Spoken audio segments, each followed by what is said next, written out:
Hatching. Hatching is a concept by psychologist Margaret Mahler, a child development specialist from the 1950s, focusing specifically on the process of separation and individuation. As part of that process of separation and individuation, differentiation or hatching, according to Margaret Mahler, occurs when the child first gains awareness that he or she is separate from the mother. Drawing from the egg metaphor, Mahler used the term hatching to describe the baby's emergence out of what Mahler believed to be the self-absorption of early infancy. Separation and individuation, the process is broken down into 4 sub-phases. Differentiation, practicing, reapproachment, and on the road to object constancy. Object constancy, the ability to retain a bond with another person, even if you find yourself upset, angry, or disappointed by their actions. Our focus for today of these 4 phases is differentiation, hatching. We also remember from Mahler's theory the purpose of individuation. The purpose of differentiation is to bring about the wholeness in the individual. And wholeness suggests that one is able to fulfill one's destiny and vocation. Wholeness allows the individual to be authentic in the world, thereby avoiding using only the persona or the mask of people-pleasing. So let's take a moment and talk about why this was so controversial, this concept, this theory that Mahler introduced. Why it was groundbreaking at the time. At that time in the 1950s, most parents did not believe that their child was actually an individual.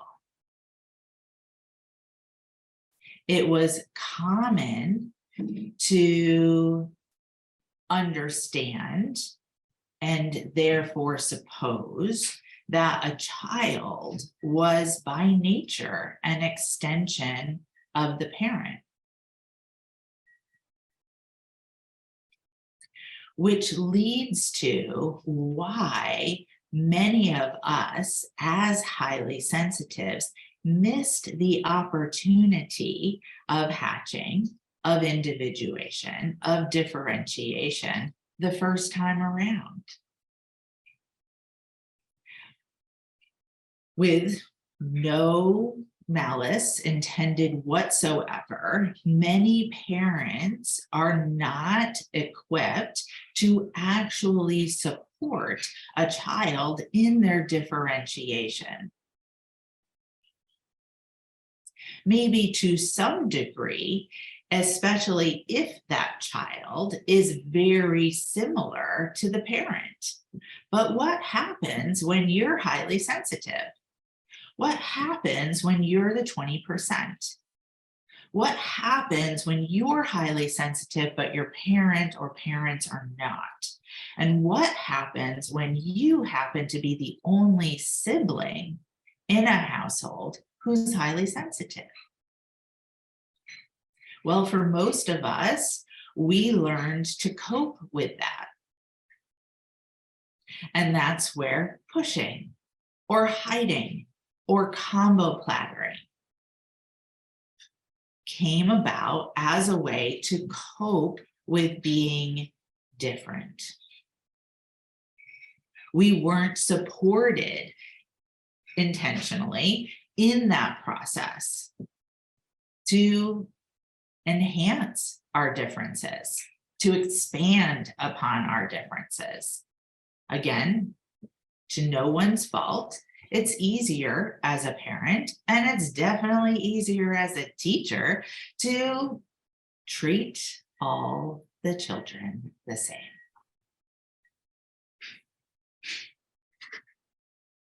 Yet now our time has come to individuate, differentiate, to hatch later in life is a rebirth.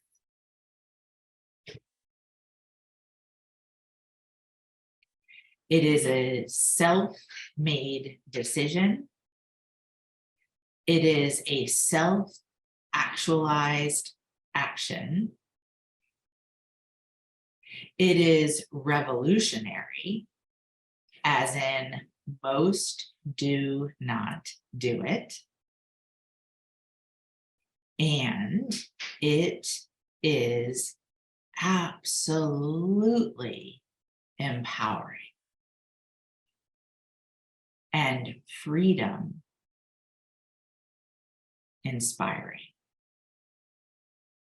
The most important area of growth and focus right now at this time is around the reflection of what inspires you.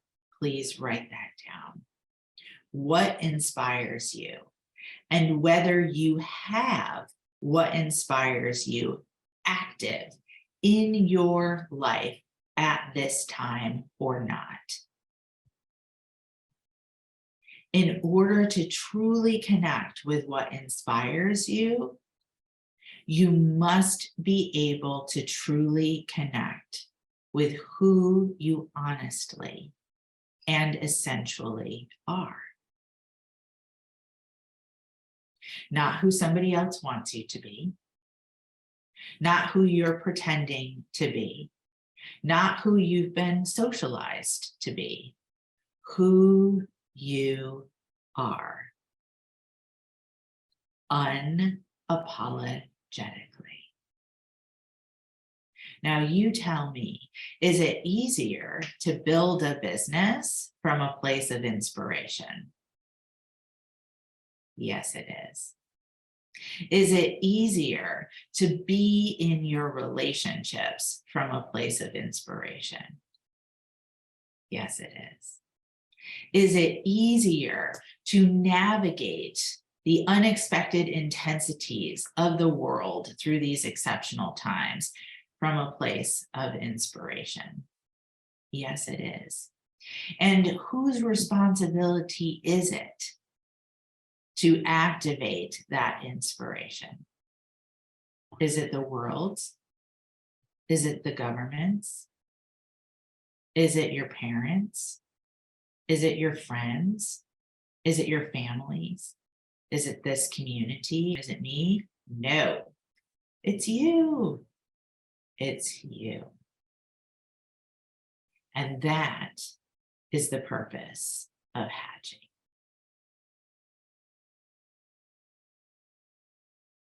Breath in and let it out.